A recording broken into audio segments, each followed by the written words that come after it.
At silipin natin ang sitwasyon sa Parañaque Integrated Terminal Exchange o PITX ngayong Holiday Monday. May unang balita live si Bam Alegre. Bam! Evan, good morning. Long weekend kaya may ilang mga pasahero dito sa PITX na nagmula sa bakasyon.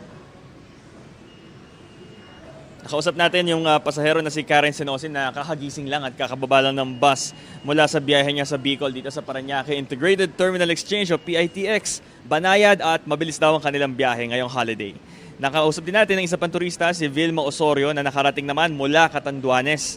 Isinakto raw talaga niya na ngayon bumiyahe habang wala pang maraming kasabay.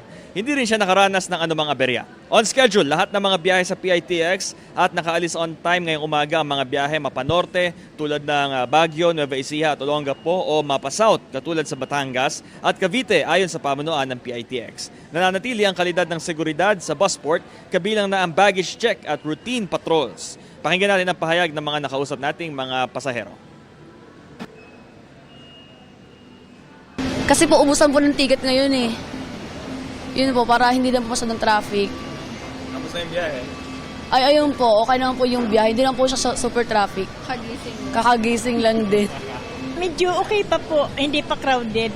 Kulang pa ang pasahero. Okay. Kaya nga sabi ng ano doon sa amin, magbiyahe ka na kasi yung para yung pamasahe, medyo mababa pa.